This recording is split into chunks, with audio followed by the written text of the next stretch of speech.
Muito boa noite a você conectado aqui no Rede a Gol, começando a nossa live aqui. Demorou um pouquinho, né? Atrasos, problemas técnicos, né?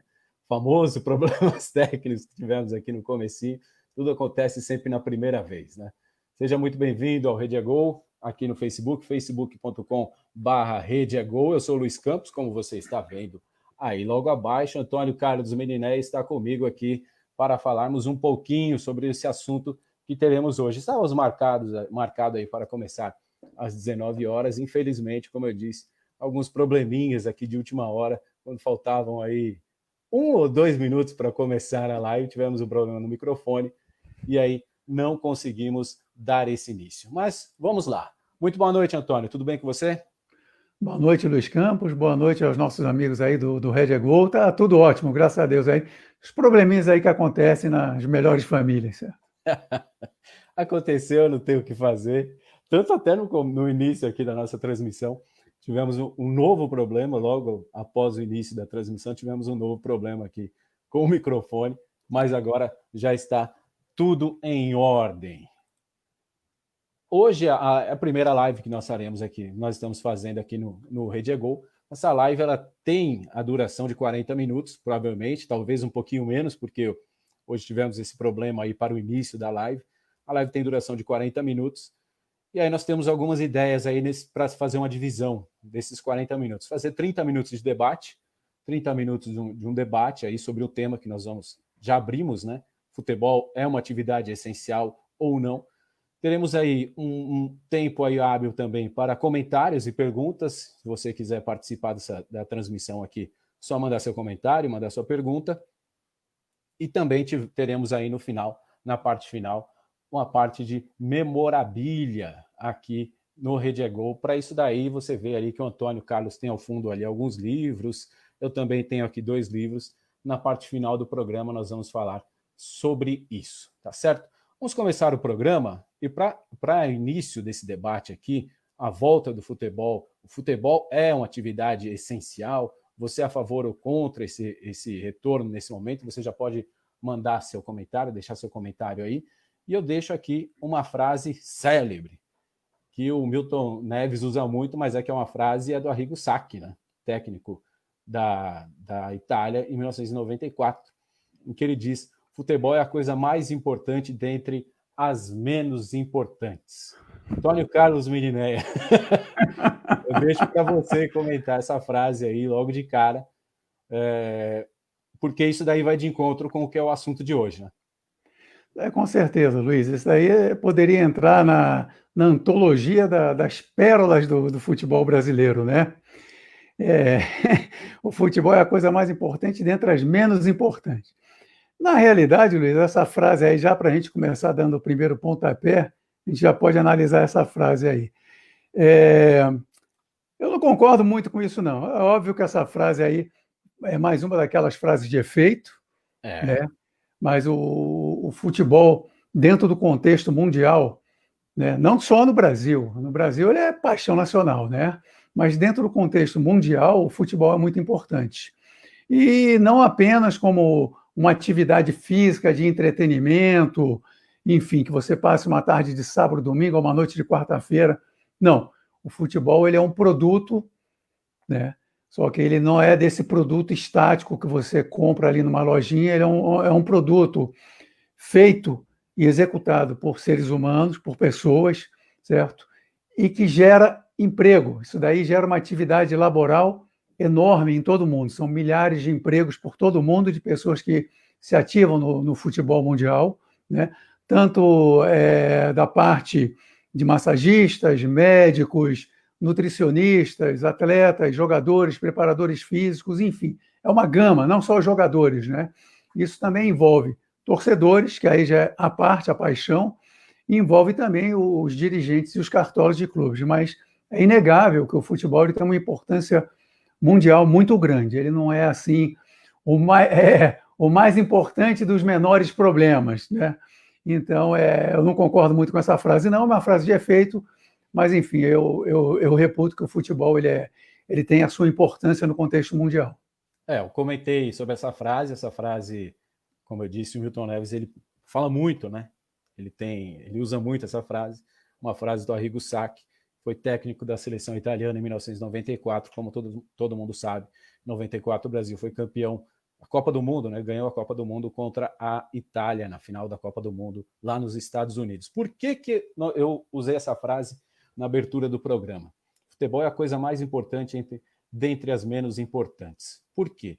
Porque nós estamos num período de pandemia, o futebol está parado, né? Como a maioria das atividades, ou uma boa parte das atividades, aos poucos, algumas atividades estão retornando, e cogita-se muito o retorno do futebol nos próximos dias, próximos meses, na verdade, né? Não tem como voltar tão repentinamente, talvez aí demore alguns dias ainda, mas já há reuniões entre as federações, os clubes, já se viu muitas reuniões no Rio de Janeiro, inclusive, também podemos entrar nesse assunto logo mais à frente. Mas aí vem a pergunta, Antônio Carlos Meninéia. Futebol é uma atividade essencial ou não? Bom, Luiz, esse aí tem sido um tema recorrente nos últimos dias, principalmente, né? Principalmente aqui no Brasil, né? E realmente é um tema não só recorrente, é um tema polêmico. Polêmico porque ele envolve dois aspectos. Aqui eu vou passar para você e para os nossos amigos aqui do Rede Gol o meu ponto de vista, a minha visão, como eu vejo esse assunto. Nós temos nós temos aqui dois aspectos. Um é o trabalho, né? É o labor. O outro é a saúde. Um é a economia e o outro é a saúde. São dois aspectos que a gente tem que pensar, né?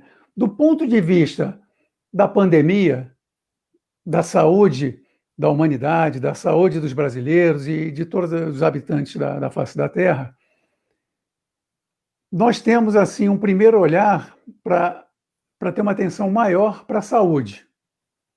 Mas a gente não pode esquecer que economia, que aliás tem sido aqui o grande debate, a grande polarização, principalmente aqui no nosso país, no Brasil, nós temos aqui a economia de um lado e a saúde de outro.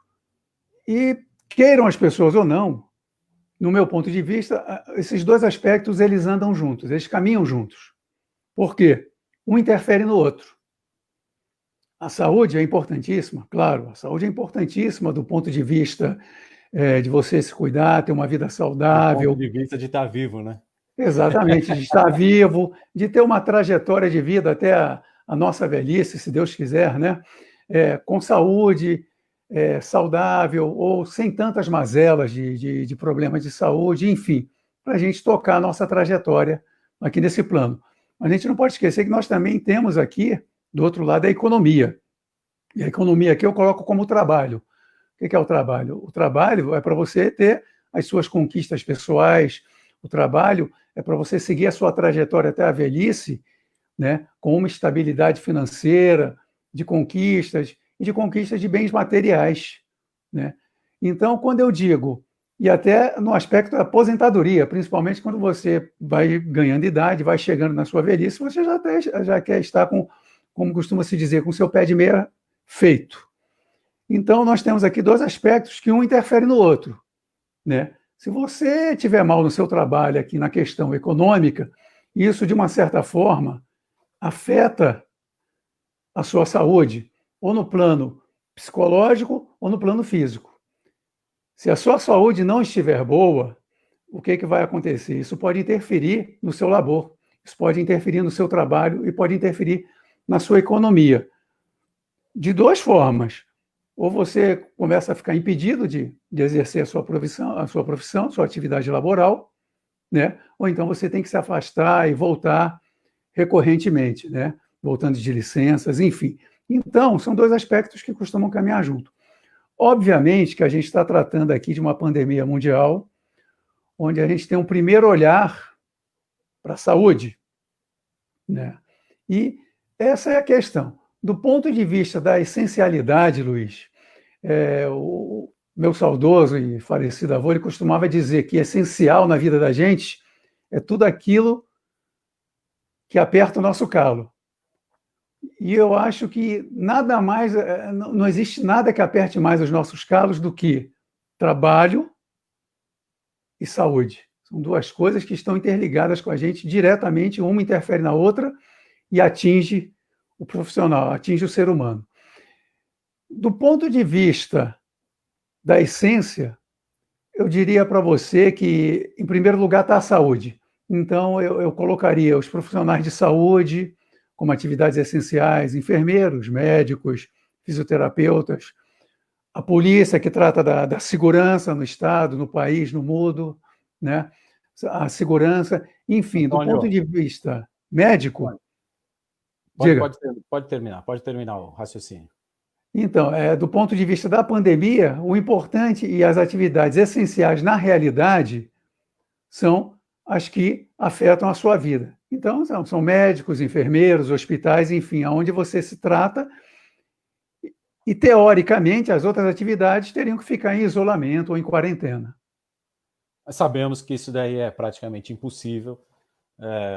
Temos o problema, a questão da pandemia, que é uma questão mundial, como o Antônio já disse aí, a saúde vem em primeiro lugar, porque sem saúde você não consegue fazer nada, não tem outra opção. Se você for trabalhar doente, em algum momento você vai falhar ou vai faltar, então não tem jeito. E aí vem a questão dos hospitais. Nós não queremos entrar nesse mérito aqui hoje, não é nem esse o intuito aqui do bate-papo, é mais para saber a posição do futebol, como fica o futebol nesse meio da pandemia. Pensando nos clubes menores, Antônio, pensando nos clubes que não têm uma renda tão alta ou financeiramente não têm um aporte tão alto, o problema é maior, né? Porque os campeonatos pararam, os clubes pequenos, eles dependem, os clubes menores, dependem muito do retorno dos estaduais ou do futebol para fecharem suas contas. Alguns clubes já dispensaram jogadores por não ter caixa suficiente, não tem dinheiro suficiente para bancar esses salários. E nem estou falando dos grandes clubes, hein? Não estou falando dos grandes clubes, estou falando dos clubes que estão lá na segunda, terceira divisão dos seus estaduais. Aqui em São Paulo, por exemplo, é Série A1, A2, A3 e a Bzinha. Tem clube aí com muita dificuldade financeira nesse meio. E a pandemia veio piorar, deixou muito pior essa situação financeira desses clubes. Alguns jogadores já foram dispensados, alguns funcionários de clubes, até de clube grande, aí já entra até no clube grande, funcionários de clubes já foram dispensados por conta dessa falta de futebol. Futebol, os times não entram em campo, não tem a renda, não tem receita de TV, principalmente.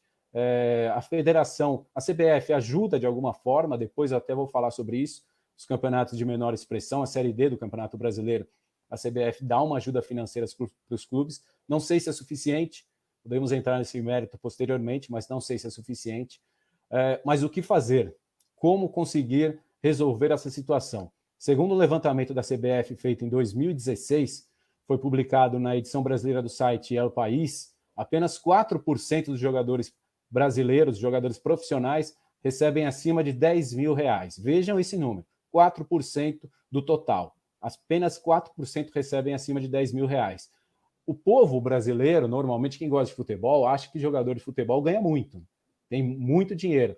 Mas veja esse outro número. Segundo o mesmo levantamento, 80% dos jogadores profissionais ganham menos de R$ 1.000 por mês. Ou seja, estamos aí no salário mínimo. E tem jogador, Antônio, que é fácil, tem jogador que recebe menos ainda do que isso. Como sobreviver nesse momento? Os clubes tentam enxugar, tentam segurar de um jeito ou de outro, tentam diminuir o salário, mas jogador que é dispensado de clube que já paga pouco, o jogador é dispensado, como é que vai sobreviver? É verdade, Luiz. Isso que você colocou é preocupante e isso daí até ajuda com que a gente entenda um pouco mais a rapidez e a certa celeridade que os clubes estão querendo voltar a campo. Antônio, antes de você completar o seu pensamento, o Márcio Donizete mandou uma mensagem aqui. Grande abraço para você, Márcio. Ele parabeniza pelo conteúdo. E aí ele fala a mesma coisa que eu acabei de dizer aqui. Ele deixa uma reflexão, como fica a renda dos 95% dos jogadores que ganham salários baixos no Brasil com essa parada toda e dependem disso para levar a comida na mesa. Entra na mesma coisa que eu disse, entra na mesma coisa de muitos brasileiros, muitos trabalhadores que estão sem renda no momento, né? E com um agravante maior. Jogador de futebol não consegue pedir o auxílio que o governo disponibilizou. Luiz, esse aí é um aspecto, como eu estava dizendo anteriormente, é preocupante, né? Mas isso daí explica um pouco e faz com que a gente entenda o porquê dos clubes no Brasil, nos mais variados estados, estarem tentando agora acelerar a volta aos gramados, né? Isso daí explica muito. Como você acabou de falar, por exemplo, uma pequena parcela do povo brasileiro ele está podendo se ativar em casa. Eu mesmo estou em condições e tenho feito home office em casa, né? Mas isso daí é uma parcela mínima, irrisória da população brasileira que pode fazer isso. O grosso da população, 96% aí, basicamente da população brasileira, tem que ir a campo, né, para poder ter o seu ganha-pão. É diferente do meu caso e do caso de uma pequena parcela. Então, isso daí ajuda a gente a entender um pouco por que os clubes estão querendo voltar, né? Independentemente dos clubes falarem com presidentes de federação dos seus estados, de irem a presidente, de irem a senadores, enfim, não é questão política, mas a gente entende. Os grandes clubes, eles necessitam dos seus patrocinadores. Muitos patrocinadores cancelaram os patrocínios nesse momento ou deixaram de pagar, né? Os grandes clubes, eles têm grandes contas para pagarem, né? Eles têm suas contas fiscais para pagarem, eles têm os seus funcionários para pagarem. E como isso não ocorreu nesses últimos 2 meses, o que acontece? Houve essa demissão em massa aí em vários clubes. Teve clube aí que demitiu mais de 50 funcionários, né? Só para a gente ter uma noção. Clube grande, né, Antônio? Clube Clube grande. grande. Nós Então, eu estamos vou agora me falando de clube reportar. grande. Imagina um clube que não tem condição financeira do mesmo porte. Exatamente. Você imagina os clubes pequenos, Luiz, como você acabou de falar, né? Podia dar alguns exemplos aqui no Rio de Janeiro, Olaria, Bangu, clubes que dependem especificamente de um calendário e de uma grande competição no ano, que é o Campeonato Carioca. Isso aí a gente pode transferir para todos os estados, Campeonato Paulista, os clubes menores, E porque nós temos. tem aqueles clubes ainda, Antônio, desculpa interromper, que só disputam o estadual, né? O calendário do ano se resume ao estadual, não tem mais nenhuma competição. Esses daí ficam piores ainda. Não, e depois o restante do calendário, o restante do ano, Luiz, esses clubes aí ficam à mercê de copinha isso, copa aquilo, copinha aquilo outro. Quer dizer, são copinhas que não geram receita praticamente para esses clubes, né?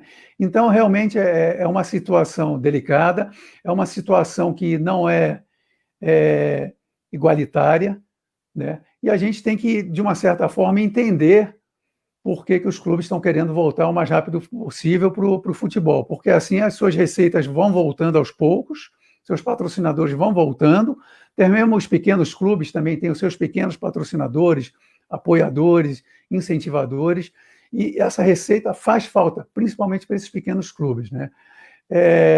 E mesmo no momento onde nós estamos aí com uma, como costuma se dizer muito, né, nós ainda estamos com uma curva em cima, né? Eu acho que esse é que é o grande problema e esse tem sido o grande empecilho que faz com que a gente pense se realmente é o momento ou não de voltar o futebol aos gramados. Porque de forma estranha, né, no momento aliás, não é uma curva, né, é uma subida, só sobe. Está virando quase uma reta. Que é diferente da Europa, Luiz, desculpa. Sobe demais. Na Exatamente. E Europa, aí que eu eles ia estão chegar. voltando agora aos treinamentos, a Alemanha já foi a É primeira aí que eu ia liga a chegar. voltar, É aí que mas eu ia é uma chegar. coisa que foi feito, pensada e esperando o momento adequado, né? A Alemanha já está desde maio com seu futebol ativo. As outras ligas estão começando agora. Portugal vai voltar, Itália vai voltar, Espanha vai voltar, muitos agora em junho, inclusive. O único que deu uma paradinha, não sei se precipitou, mas resolveu tomar a atitude de encerrar a competição, foi a França. Certo. Agora, Antônio, dentro disso daí que você acabou de comentar, esses países que estão retornando aí, retomando o futebol, a Alemanha retomou, estádio vazio, né? Uma coisa estranha para o futebol. Hoje eu vi uma Totalmente. imagem, né? Hoje eu vi uma imagem do um jogo na Síria. O futebol voltou na Síria, gente. Estádio vazio. Mas tinha um prédio do outro lado da rua, lotado de gente, abarrotado de gente, o pessoal acompanhando o futebol.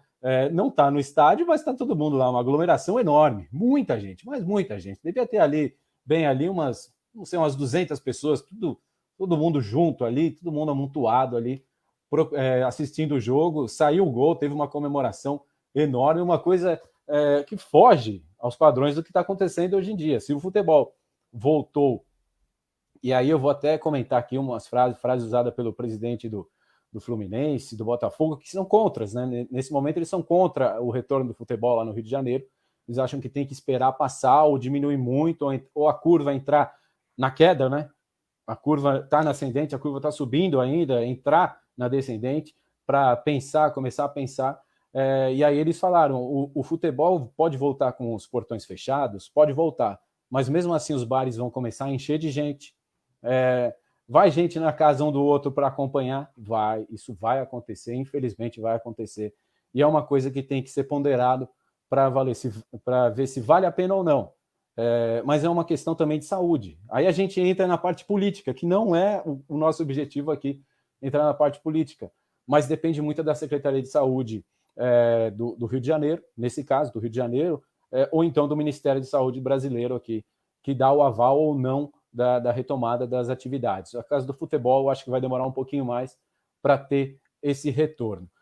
A gente falou aqui do campeonato alemão, Antônio. Eu tenho uma imagem aqui que mostra essa diferença monstruosa do que é um jogo com torcida, principalmente na parte do Borussia Dortmund, que tem uma torcida espetacular, é uma torcida que lota sempre o estádio, faz muita festa, aparece. Mas aí você vê o estádio lotado, em jogo do Borussia, a torcida lá comparece. Você conhece muito bem a torcida do Borussia, sabe como é que eles são fanáticos pelo time. Fanáticos, aí, são apaixonados. Essa é a imagem, são fanáticos, é um espetáculo à parte. Essa é a imagem do estádio com torcida. E agora, a próxima imagem, a imagem que eu vou mostrar agora, ela também é do estádio do Borussia, mas a questão aqui é que ela é emblemática por um outro motivo. Por quê? Porque aqui você vê o estádio vazio, o Borussia ganhou o jogo, claro, mas o estádio está vazio. Olha o comprimento dos jogadores. Eles estão dando risada, porque é uma coisa diferente. Vão com o cotovelo. Vai cumprimentar um jogador, vai cumprimentar o outro ali com o cotovelo. Então, você vê que é uma nova realidade do futebol, né? E aí vem a pergunta, Antônio. É possível fazer isso aqui no Brasil? É possível você jogar futebol com os portões fechados? Os jogadores tentando manter o futebol brasileiro nos mesmos moldes do futebol europeu? O Brasil tem condição de fazer isso? Olha, Luiz, condições e possibilidade, acho que o Brasil tem. A questão que a gente tem que levar em conta é a seguinte: até quando vai ser isso, né? Esse é que é o problema. A gente não sabe até quando vai continuar essa curva alta, principalmente aqui no Brasil, porque na Europa ela já deu uma declinada, ela já deu uma caída, né? Ela já teve uma queda acentuada.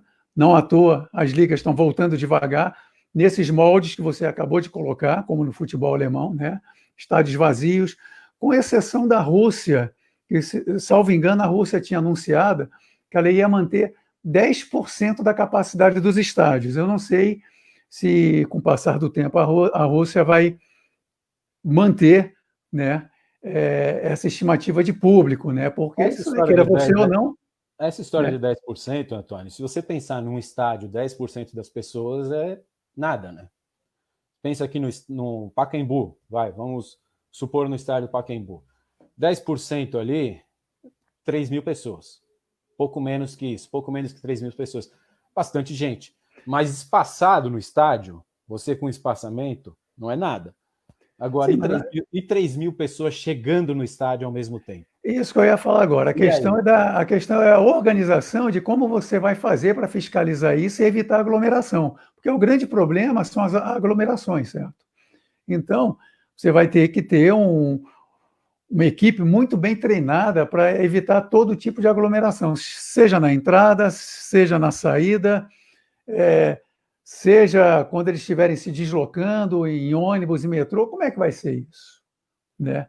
Então fica essa questão. Eu acho que, a princípio, Luiz, os moldes que a Alemanha está propondo e que a Europa, de uma forma geral, vai começar agora nas suas principais ligas, vai ser seguir esse molde do futebol alemão, né? Sem público, com capacidade limitadíssima de profissionais que vão se ativar desse jogo, né? Em alguns lugares vão ter 200 pessoas, em outras vão ter só 100, enfim, pessoas que vão ali realmente participar da atividade profissional, da partida de futebol. Comissão técnica, né, pessoal do banco de reserva, massagista, enfim, só as pessoas do futebol, do meio e do estádio. Agora, é feio e fica até triste a gente assistir uma partida de futebol assim, mas eu acho que isso daí também a gente tem que levar em consideração e precisa retomar. E, como já foi dito, ainda não temos uma vacina, não temos um remédio eficaz, então a gente não sabe quando que isso vai acontecer, e não dá para esperar. E dentro da medida do possível, se for realmente feito de uma forma eficaz, com controle, com planejamento, eu acho que o futebol vai voltar aos poucos aqui mesmo no Brasil, e da forma, nesses moldes aí, como está sendo preparado na Europa. Sem torcida, né? Sem Sem torcida, torcida, sem aglomeração, sem mas aglomeração, o que não sem evita o que você emoção. falou anteriormente: se encontrar em casa, se encontrar no boteco, ver num canal a cabo, não tem jeito de evitar isso aí, vai ser muito complicado. Antônio, pergunta que eu faço para você. Você é a favor da volta do futebol agora nesse momento? Aí é opinião própria, né? Você é a favor da volta do futebol, vamos dizer, final de junho? Ou não? Bom, Luiz, olha, sinceramente, eu sou a favor da volta do futebol, mas daquele velho futebol, certo? Com torcida, e principalmente se nós tivéssemos aqui uma segurança na saúde, que a Covid não fosse se propagar mais, não fosse mais ter uma aceleração na sua transmissão. Eu acho que esse é o fator importante. O problema é que em alguns estados, por exemplo, não tivemos tantos casos assim, tanto de óbitos quanto de transmissão. Em alguns estados, Luiz, talvez até desse para retornar ao futebol. Agora, em estados como Rio de Janeiro e São Paulo, onde principalmente São Paulo é o epicentro da pandemia no Brasil, onde tivemos o maior número de contaminação e maior número de óbitos até o momento, né? Isso daí sem contar aí que a gente não tem ainda um número real. Nós estamos trabalhando na subnotificação dos casos, tanto dos óbitos quanto da transmissão. Ninguém sabe a realidade, né, Antônio? Ninguém sabe a realidade ainda, né? E esse famoso pico que nunca chega, né? Mas a gente só O vê pico será que no semana dia que a dia vem, os o pico casos é vão na outra. aumentando, É muito né? difícil. Para voltar num momento perigoso, Luiz, eu diria que eu não sou a favor, né, desse retorno do futebol. Mas eu entendo que alguns clubes estejam aí realmente precisando voltar à atividade, da economia de uma forma geral, né? Ô, Antônio, tem duas colocações aqui. Meu irmão está acompanhando aqui, mandou uma mensagem que é interessante aqui. E o Forte abraço aí Azulão para o seu e a irmão. torcida, grande abraço, meu irmão, acompanhando aqui, muito obrigado. E o Azulão e a torcida Bengala Azul. Olha esse detalhe, eu não tinha pensado nesse detalhe da torcida do Bengala Azul. Bengala Azul, a torcida que tem o seu maior ícone como o Agostinho, né? O Agostinho da Grande Bengala Azul. Agostinho. Conhecidíssima no Brasil todo, desde que o São Caetano estourou no começo ali dos anos 2000. O Agostinho está em todos os jogos do São Caetano. Todos os jogos na Anacleto Campanella, o Agostinho está lá. Faça chuva ou faça sol, inclusive debaixo de chuva ou debaixo de sol. Isso daqui é um assunto para um outro dia também, se a gente comentar aqui. Antigamente, a Bengala Azul ficava na parte coberta do estádio, hoje em dia eles têm que ficar lá na parte aberta do estádio da arquibancada. Como é que eles fariam? Eu acho que para a Bengala Azul esse ano aqui não dá mais, não. Porque grupo de risco total, né? Bengala Azul, para você entrar, você tem que ser um idoso, você já tem que estar na melhor idade, né? Vamos dizer assim, para você poder entrar na Bengala Azul. E aí eles fazem questão disso. E você vai acompanhar um jogo no estádio de futebol, só se sair a vacina, Antônio. Se sair a vacina, se tiver um remédio muito forte, muito potente, mas principalmente a vacina, senão eu acho que para a Bengala Azul nesse ano aqui não dá mais não. E você quer falar sobre isso, Antônio? Eu gostaria de falar assim, em primeiro lugar, dizer que o Bengala Azul é uma torcida que já acompanha o São Caetano muito antes do São Caetano ter aí a Desde os primórdios. sua trajetória, né? Como diria a música, né, Antônio? Desde os Em primórdios até hoje em ascensão dia. nacional, né? Muito antes disso, né? O Bengala Azul, o Agostinho, que é um dos líderes aí, um dos dignos representantes do Bengala Azul, né?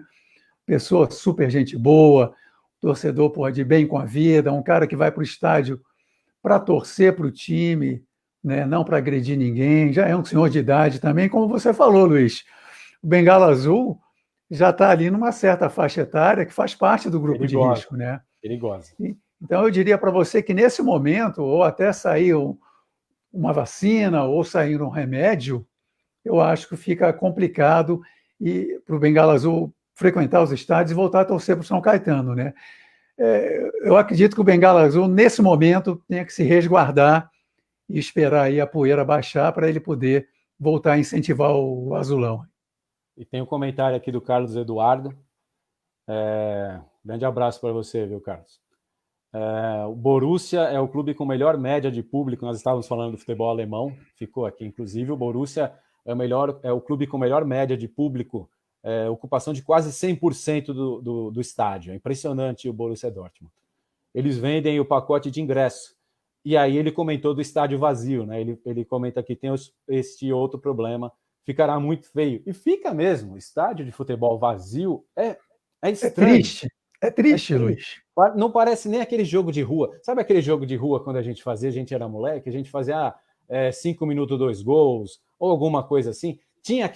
Ficava o pessoal do lado ali torcendo, mesmo que fosse para acabar logo o jogo, para eles entrar no jogo, mas ficava torcendo. O estádio vazio é triste. E aí você vê que o futebol é um negócio, porque se o futebol para, muita gente, já comentado pelo Antônio no começo do programa aqui, no começo da nossa live, muita gente fica sem dinheiro. Então o futebol não pode parar. Mas que o futebol, infelizmente, o futebol é um negócio, o futebol é um negócio. O futebol gera empregos, milhares de empregos, milhões de empregos aí ao redor do mundo. Então, infelizmente, o futebol não pode parar. Para ele não parar, o futebol tem que ficar com o estádio vazio. E aí, para quem gosta de futebol, como eu, como o Antônio, como o Edu, fica complicado, fica difícil. Dói no coração, para falar a verdade. Você vai no estádio, o estádio está vazio. Fica triste, Luiz. Fica um que estádio sem alma, né? Sem torcedor. Um estádio sem torcedor é um estádio sem alma. Um futebol sem torcedor, sem torcida, né? Sem torcidas, fica um estádio sem alma, né? Você está ali vendo um jogo. Sem emoção, né, Antônio? Como você acabou de falar, né? Comemorar.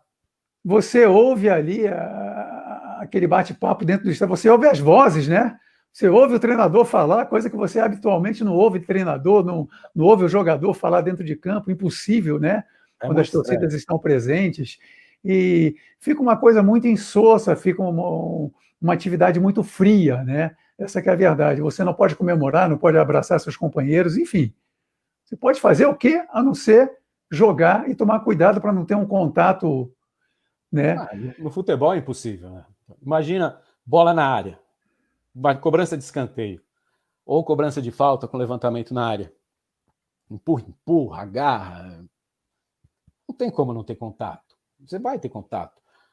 Agora, fica até uma observação para nós, né, que somos da imprensa. Eu estou habituado aí ao estádio de futebol trabalhar. Seja em São Paulo, aqui no ABC, todos os estádios do ABC, todos os estádios de São Paulo, estou habituado aí para trabalhar. Como é que vai ser com a imprensa? Porque a imprensa é que leva o que acontece dentro de campo para o torcedor. Seja a TV, seja a rádio, seja a internet, seja como for. Mas e o profissional de imprensa? Normalmente ele é relegado a um canto do estádio, a um espaço do estádio que não é grande, é um espaço mais apertado, todo mundo juntinho ali. E aí eu já estou vendo que nós vamos ser cortados. Porque muito provavelmente os detentores dos direitos de transmissão vão pegar essas vagas aí. E eu acho que nós da imprensa vamos ficar de fora desse daí, viu, Antônio? Com certeza, Luiz. Isso que você acabou de falar, que é justamente um aspecto que se reporta a você, né? Você faz cobertura, você faz o trabalho de imprensa, você faz o trabalho de campo, você faz a cobertura dos vestiários, enfim. Você, como jornalista, você se ativa nessa atividade, nessa profissão. O que pode, num primeiro passo, o que nós poderíamos imaginar e pensar que haveria uma organização onde fosse possível não ter a aglomeração, né? Cada um colocasse ali o seu microfone, enfim, deixasse instalado lá a sua filmadora, a sua câmera, mas a gente não sabe se isso vai acontecer, porque, em geral, eles vão para as medidas radicais, começam a limitar. E quando eles começam a limitar pela importância do veículo. Vamos dar um exemplo. Para falar a verdade, Antônio, eles vão limitar, sabe pelo quê? Porque quem pagou pelo campeonato. Quem pagou pelo campeonato é a empresa tal define o que quer fazer. Se for desse jeito, já sei o que vai acontecer, que quem comprou o campeonato vai ficar sozinho ali, talvez vai ceder 1 ou 2 espaços para uma outra emissora. Um acesso a grandes rádios. Acho muito difícil, Antônio. Tem o acesso à zona mista, todo estádio tem uma zona mista. Mas com certeza vai ser um acesso limitado, Luiz, isso aí não resta dúvida. Bem limitado, mas é o certo também. Se você for pensar em termos da contaminação, em termos da disseminação do vírus, é o certo. Infelizmente, é o certo. Porque se vai voltar por um motivo financeiro, o futebol vai voltar por um motivo financeiro, não tem outro motivo.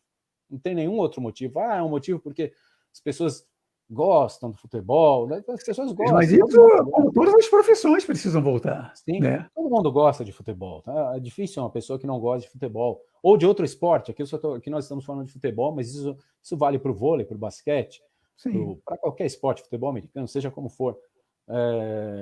Vai voltar, mas ele volta por uma questão comercial, uma questão que necessita do dinheiro. Todo mundo, não só o clube, vai desde do roupeiro, né, Antônio? Vai desde da profissão do último, do segurança, vai desde de quem cuida da catraca do clube até o presidente do clube. É uma gama infinita de funcionários, Luiz. É muita gente. O cara que trata do gramado, o cara que trata das traves. É uma assessoria imensa, né? É um departamento muito grande que o futebol ativa no seu meio, né? E, infelizmente, o futebol retorna por uma questão financeira. E eu falo infelizmente porque eu ainda sou muito saudosista. Eu não vivenciei isso, vivenciei muito pouco o futebol que atraía as multidões, o pessoal ficava aquele clima, né, do futebol, aquela coisa gostosa. Isso daí foi morrendo. Como é que foi morrendo? Foi mudando, foi mudando de padrão, mudando de forma. E infelizmente o futebol sem torcida é uma coisa desagradável. Essa que é a verdade. Não é legal. Não, veja você, só para a gente dar um exemplo, né? Com a diminuição da capacidade dos estádios de uns anos para cá, por questão de segurança, por uma questão de novas arenas, mais conforto, mais segurança para o torcedor, você percebe que os estádios, né, encolheram sua capacidade de torcida. E para nós que frequentamos estádios aí desde os anos 70, não é o seu caso, mas é o meu caso. Não é dos anos 80, né? Eu acompanhei jogos com 130 mil pessoas. Eu peguei jogo da Seleção Brasileira no Maracanã com 140 mil pessoas, né? Jogo válido para as eliminatórias. Então, dá uma saudade. Mas eu cheguei a pegar estádio com mais de 100 mil pessoas ainda, Antônio. Cheguei a pegar. Você pode dizer com mais propriedade pelo Maracanã, né? Maracanã lotado é outra coisa, né? Sim, Maracanã, Morumbi, Mineirão, os antigos estádios, quando eram inchados, enormes. Serra Dourada, né? Serra Dourada, imagina o Serra Dourada cheio. Era o mais belo estádio dos anos 80, o gramado era lindíssimo, né? Então as torcidas faziam muita festa e era espetacular, Luiz, era outra coisa, realmente. Hoje em dia continua bonito, mas é bem diferente. E o torcedor não adianta. Futebol sem torcedor é um futebol sem alma e um futebol triste. Esperamos aí que esse período passe. Um momento vai passar, em algum momento vai passar, mas esperamos que passe o quanto antes, mesmo sabendo que esse o quanto antes vai demorar um pouquinho para se passar. Mas que seja o mais breve possível. É o mais breve possível. A pergunta era: o futebol é uma atividade essencial? Chegamos a uma conclusão difícil aqui. Futebol é uma atividade essencial porque, como todos os outros trabalhos, todo mundo tem a sua renda e necessita da sua renda para viver. Futebol é uma Exatamente. atividade essencial nesse momento? Não, não é. Infelizmente, estamos passando por um momento de pandemia, então o mundo inteiro pensa primeiro nas vidas de quem está, principalmente, na batalha contra a doença, sejam os médicos, sejam inclusive os pacientes, e nesse momento o futebol não é uma atividade essencial. Eu vou tentar, para a semana que vem, trazer alguém do meio, e quando eu falo alguém do meio, é alguém que está dentro de campo, vamos ver se isso é possível ainda, para comentar a versão do lado de lá, né? Porque nós falamos a nossa versão, que é a versão de quem trabalha com isso, mas não é a versão de quem está dentro de campo, de quem sente isso, inclusive no bolso. Então, eu vou tentar Exatamente, na Luiz. semana que vem, trazer alguém, algum jogador aqui, para comentar exatamente sobre isso. As perguntas serão quase que as mesmas, mas eu querendo saber o dia a dia do jogador de futebol, e também o quanto isso afeta não só na parte financeira, mas também na parte física. Eu ia entrar numa outra pergunta, Antônio, mas já temos aqui 45 minutos de conversa. Já, como eu disse para você, o tempo passa rápido. Passa, o tempo O tempo voa. passa muito rápido. Tinha uma pergunta que eu ia fazer para você, Antônio, e eu vou fazer rapidinho e depois a gente entra na sessão de memorabilia. Quando os times, tem muitos times já fazendo testes para retornar os treinamentos, tudo no Rio Grande do Sul, chegou a ser liberado os treinamentos, mas posteriormente parou com isso. Você acha justo, no caso dos estados aí, pensando nos estados, se algum estado liberar o retorno antes de outro estado, e aí eu falo exclusivamente de São Paulo, especificamente de São Paulo, que São Paulo é um epicentro da doença aqui no Brasil, como outros, Rio de Janeiro também, se esses estados liberarem antes, você acha que isso, pensando em campeonatos nacionais, que será o segundo semestre do ano, agora no segundo semestre do ano, você acha que esses outros estados largam na frente dos times daqui? Você acha isso justo? Olha, Luiz, teoricamente, é óbvio que se você começa a se preparar antes que eu comece, você já Está dá um na frente, né? sprint, né? Está Você na dá um frente. sprint, você sai na frente. Isso daí é inquestionável, não resta a menor dúvida, né? Quem começa agora já a ir para os treinamentos, apurando a parte técnica, a parte física, é óbvio que ele sai na frente em relação a clubes de outros estados, onde a pandemia ainda está proliferando e ainda está evitando com que os clubes voltem, né? Até mesmo para os centros de treinamento, quanto mais para os gramados para se ativar profissionalmente. E isso daí, de uma certa forma, acaba gerando uma certa injustiça, né? Não é, não é normal e acaba fugindo aí um pouco da razoabilidade, né? Agora, também é o tipo da situação que, no meu ver, Luiz, não dá para evitar. Nos estados onde a curva achatou, o número de óbitos e de contaminação foi baixo, ou quase não existiu em comparação a outros estados, Não tem por que eu ficar acho que esperando os outros. lá a vida tem que começar a seguir normalmente, né? Ou pelo menos retornar aos poucos. E onde não dá, paciência. Fazer o quê? Não tem como voltar. O que tiver liberado, o lugar que tiver liberado, vai ter que seguir em frente, a vida segue. Onde não tiver, vai ter que esperar. Agora, Infelizmente, vai ter que é esperar. Agora, claro a que quem começar a vantagem se preparar porque sai os na frente. clubes estão fazendo treinamentos com jogadores, cada um na sua casa. Sabemos que isso daí é uma forma de manter a atividade, mas não é o ideal para nenhum esporte de alto rendimento. Né? Nem de Esporte de alto longe. rendimento necessita um treinamento específico, um treinamento muito forte. O preparo físico no esporte de alto rendimento é absurdo. A gente está habituado com as corridinhas de fim de semana, o bate-bola ali, uma coisa que esqueça isso. Esporte de alto rendimento, para falar a verdade, nem saudável ele é, não é, Antônio? É um esporte que ele busca ultrapassar o limite. Chegou no limite, vai além. Inclusive, tem jogadores de futebol que jogam até lesionados para superar e o time precisa, o jogador vai a campo. mas saudável ele não é. Ele é um esporte de competição, o nome já diz, ele é competitivo. E então precisa que o corpo esteja no mínimo 150%. Ninguém joga nem 100%, para falar a verdade. 100%, que é o limite, o jogador precisa de 150%. Mas ninguém joga 100% fisicamente o futebol, porque o futebol exige demais. Então, o posicionamento dentro de campo muda o tipo de exercício que o jogador faz. O lateral é diferente do meio-campista, o atacante é diferente do goleiro, o zagueiro é diferente do lateral esquerdo, do segundo atacante, do atacante de lado. Cada um tem um exercício. O desgaste é diferente para cada posição dentro do gramado. É diferente. Então você imagina esses jogadores treinando dentro de casa. Quando voltarem desse período, quando eles voltarem a campo, será um festival de lesões. Né? Teremos um festival aí de lesões, muito provavelmente, principalmente se os jogos voltarem com pouco tempo de treino. Será um festival de lesões. E aí, quem começar antes vai ter essa chance de se preparar fisicamente, taticamente, tecnicamente, para essa continuação do calendário do futebol brasileiro aqui. Com certeza, Antônio. Luiz. Com certeza, porque é totalmente diferente o preparo de quem está em casa ali fazendo um negócio só para balançar um pouco o corpo, de quem está dentro do campo, dando um pique, fazendo toda a atividade física, não tem comparação. Né? O pessoal que vai voltar depois vai ter que fazer uma readaptação. Não tem jeito. Vai. Bom, falamos aqui sobre o futebol, se o futebol é uma atividade essencial ou não.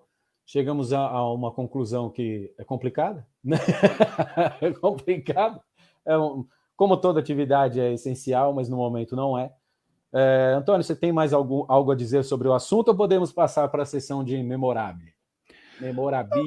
Eu acho que a gente já falou tudo, só para fechar mais ou menos esse posicionamento.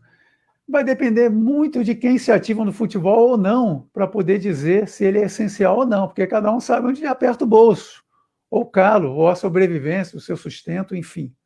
Né? Por isso que quando você colocou aí no meio do programa que está pensando em trazer um convidado para falar alguém que seja de dentro do clube e que se ative dentro do gramado, é muito importante para a gente ter uma outra visão e ter a noção da realidade dos fatos dentro do clube, de quem vive disso. Vamos esperar, talvez, se der certo aí, na semana que vem, teremos um convidado aí, um jogador, né? Vamos buscar um jogador, queremos alguém que esteja dentro de campo, dentro do campo. Nesse momento não está, né? Nesse momento está em casa. Mas que... essa foi boa, né? Assim como nós. Exatamente. Assim como nós estamos no estúdios, diretamente dos estúdios da nossa casa, conversando com vocês. Mas vamos ver se conseguir, se der certo aí de trazer um jogador, será muito bom, muito, muito bom para o nosso debate, né? Será a continuação desse debate, mas aí com a palavra de quem está do lado de dentro. Nós estamos, como já disse, do lado de fora. Podemos comentar, conheço até bem o que acontece dentro do futebol, mas não estamos dentro de campo, não sabemos o que acontece dentro de campo, como é essa parte do clube interna, essa parte interna do clube. Vamos passar então para as sessões dos livros, Antônio. Eu vejo aí que você tem 2 livros aí atrás. Um eu conheço muito bem, que é o Romero, e eu gostaria que você comentasse um pouco sobre esses livros. Conheço muito bem sobre o livro sobre o Romero, pessoal, porque quem escreveu esse livro aí sobre o Romero foi ele mesmo, Antônio Carlos Meriné. Fale um pouquinho para a gente o que você trouxe aí para essa conversa. Faz tempo, Luiz, faz muito tempo. Sim, isso aqui é o nosso amigo do Rede Gol. Está tendo uma visão aqui melhorzinha, né? Isso aqui Romero. É o livro que eu escrevi sobre o Romero.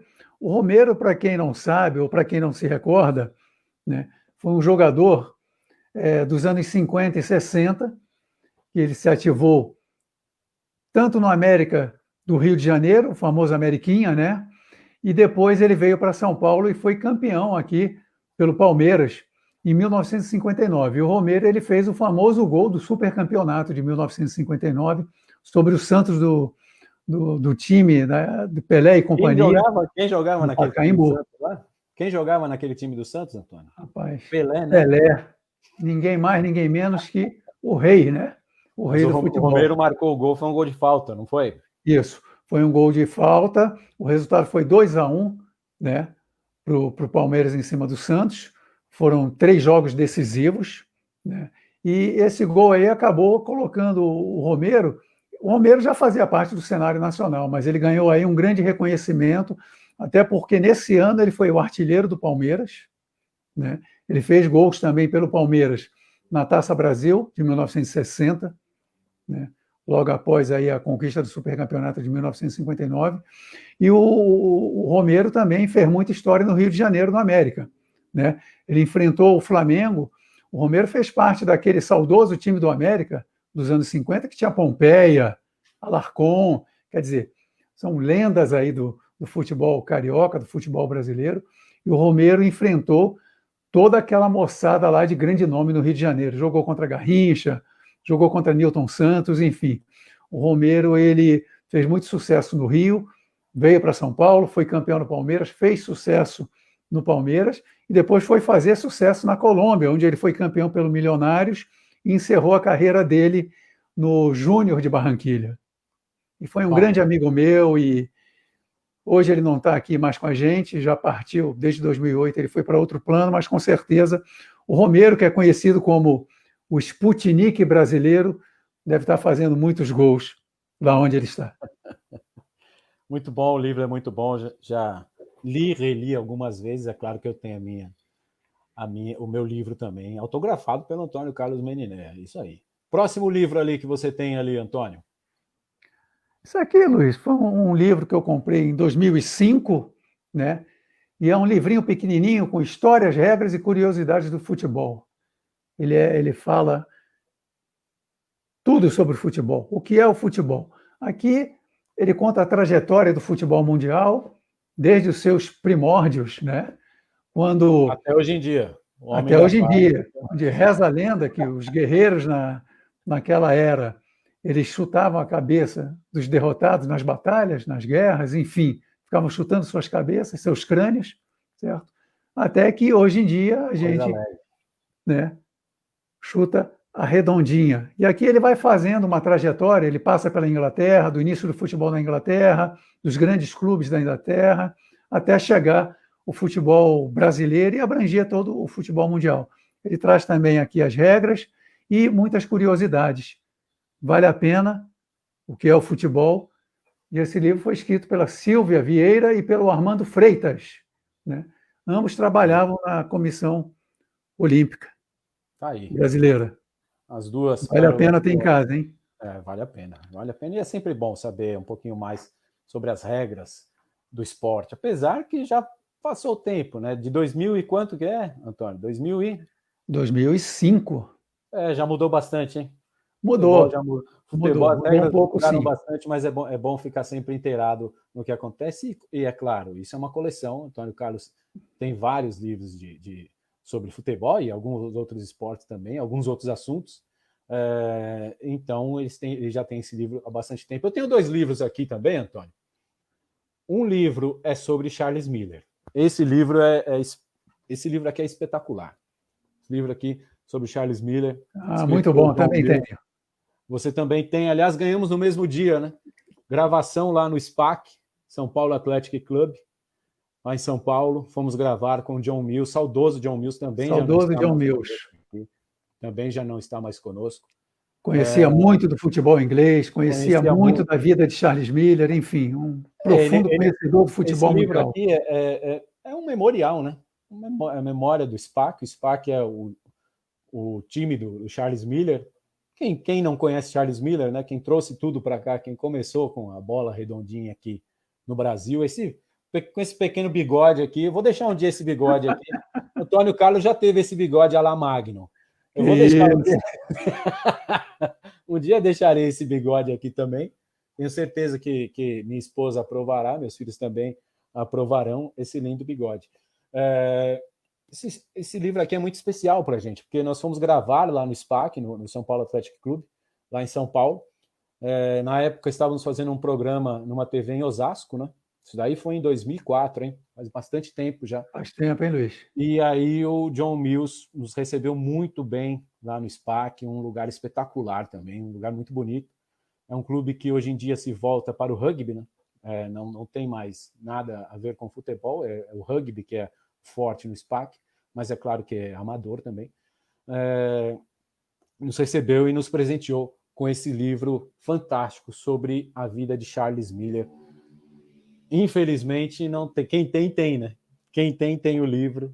Quem não tem, pode pegar emprestado, mas tem que ler em casa, na minha casa, se quiser. Porque esse daqui eu não empresto, não. E o Esse outro livro é livro, muito legal. e o outro livro que eu tenho aqui é um livro que eu ganhei também do escritor. O livro chama O Juramento. Eu ganhei do Flávio Prado esse livro, Grande num Flávio Prado, bate-papo hein? que tivemos com ele na CESP. Esse livro aqui também é um livro muito interessante. Esse daqui é um livro de ficção. Ele não é um livro... O que é estranho no futebol, né? O futebol não tem esses livros de ficção. Eles normalmente são biografias, são livros sobre algum assunto específico. Veja aí os casos do Antônio. O Antônio tem o livro sobre o Romero, uma biografia, e ao lado ali um livro de regras. Aqui nós temos um livro de ficção no futebol, é um livro muito difícil. O Juramento. Recomendo demais esse livro para quem gosta de histórias. Por quê? Porque esse livro aqui, ele conta, eu não quero ficar contando sobre o livro, eu não gosto. Tem uma coisa que eu não gosto, Antônio, e você Olha o que está... spoiler, hein? Quem me conhece sabe que eu não gosto de dar um spoiler de jeito nenhum. E tem um amigo meu que é campeão disso daí. Você Acho que eu sei conhece quem é. ele, Acho que eu você sei quem é. conhece ele, se chama César Negrini. César Negrini é o campeão do spoiler. Ele vai falar Grande que não, César. Forte mas abraço ele para o é. César, hein? Grande abraço a você, César. Esse livro aqui é mais ou menos assim. Imagine você, seu time, perder um jogo. Vai. E você fica com aquele negócio na memória. Esse livro aqui é como se você pudesse voltar no tempo e mudar o resultado daquela partida. Tenho Então, várias partidas assim na minha tem memória. várias, né, Antônio? Tem várias. Eu lembro, no dia que aconteceu isso daqui, no dia que o Flávio Prado estava falando sobre o livro, o dia que ele me presenteou sobre esse livro aqui, sabe qual jogo que me veio à cabeça logo de cara? São Caetano e Olímpia, a final da Libertadores, o segundo Ô, jogo. rapaz. E aquilo ali ficou me martelando, sabe? Que o São Caetano tinha a chance de ganhar a Libertadores ali. Você já pensou? Aquilo ali São podia mudar vários tudo, outros. não, Luiz? E são vários outros. A seleção brasileira são Nossa. diversos. Diversos.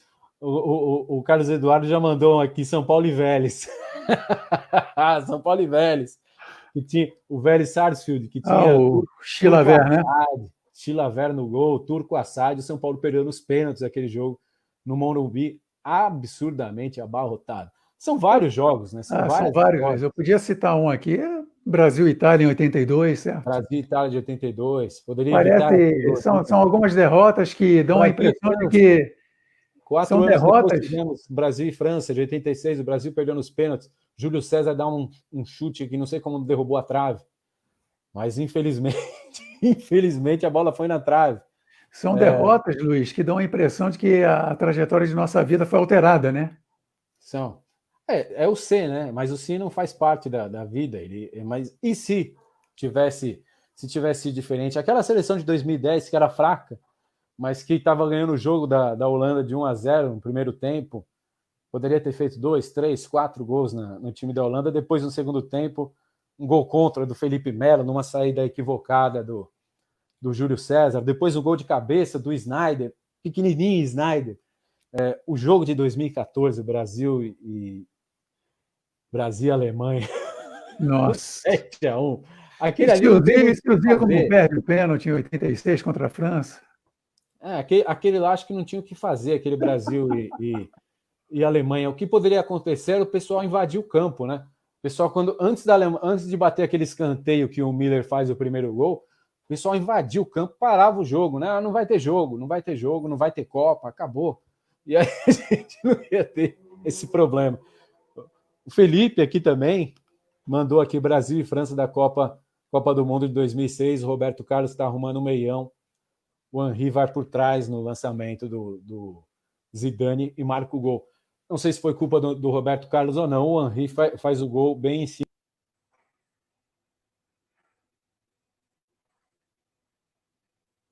Caiu.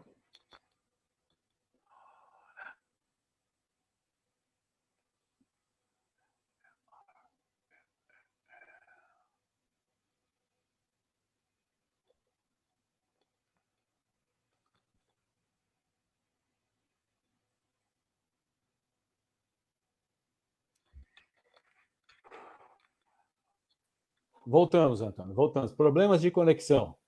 estamos com problemas de conexão, sabemos como é que é a internet na pandemia. A internet na pandemia é um negócio complicado, né?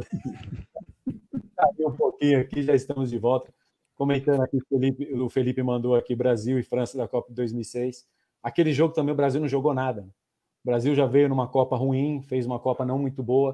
O melhor jogo do Brasil foi contra o Japão na primeira fase. Isso daí eu tenho uma memória boa. Trabalhei, né, nessa Copa do Mundo, estava trabalhando por uma rádio, e o Brasil fez um bom jogo contra o Japão, 4-1, terceiro jogo da fase de classificação ainda. Um time alternativo que o Parreira colocou. Quando veio o jogo diante de Gana, os 3-0 do Brasil já foi muito ruim, e aí posteriormente veio o jogo com a França, e aí já não tinha mais o que fazer. O Ian manda aqui, grande abraço para você, Felipe, grande abraço para você também, Ian. Ele manda aqui, Brasil e Chile 2014, a bola na trave do Pinilha.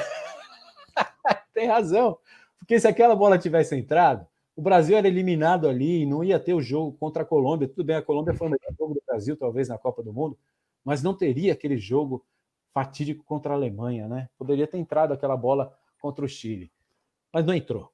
Paciência. Não entrou. É aí que vem o que eu falo aqui. Leia esse livro, quem puder ter essa oportunidade, leia.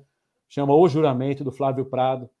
Um grande livro, uma ótima leitura. O livro não é grosso, o livro é fino aqui, ó, leitura rápida, uma leitura de ficção no esporte. É isso, pessoal. Encerramos por hoje, Antônio?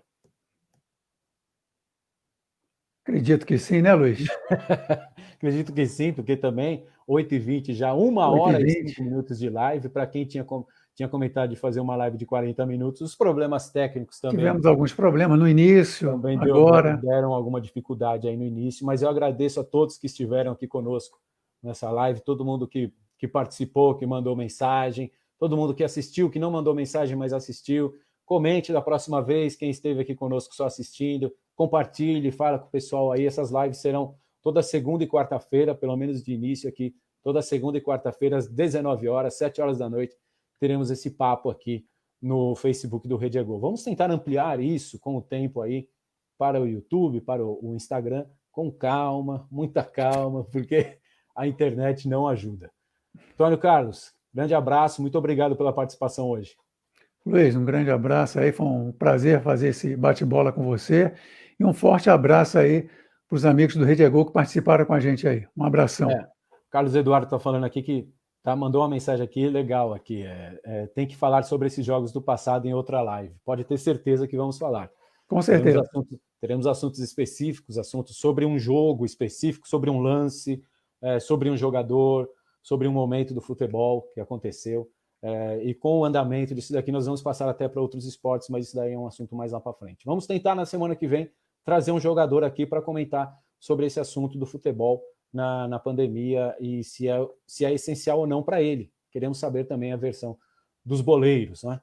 Então é isso. Grande abraço a todo mundo que esteve aqui conosco, o pessoal que mandou mensagem, o pessoal que acompanhou a live, que não mandou mensagem, mas acompanhou a live, o pessoal que curtiu, o pessoal que compartilhou. Fica o convite aqui, segunda-feira que vem, às 19h, tomara que não tenhamos nenhum problema técnico, fica o convite aqui, segunda-feira, próxima segunda, às 19h, encontro marcado aqui com você, tá bom? Grande abraço, valeu, até a próxima.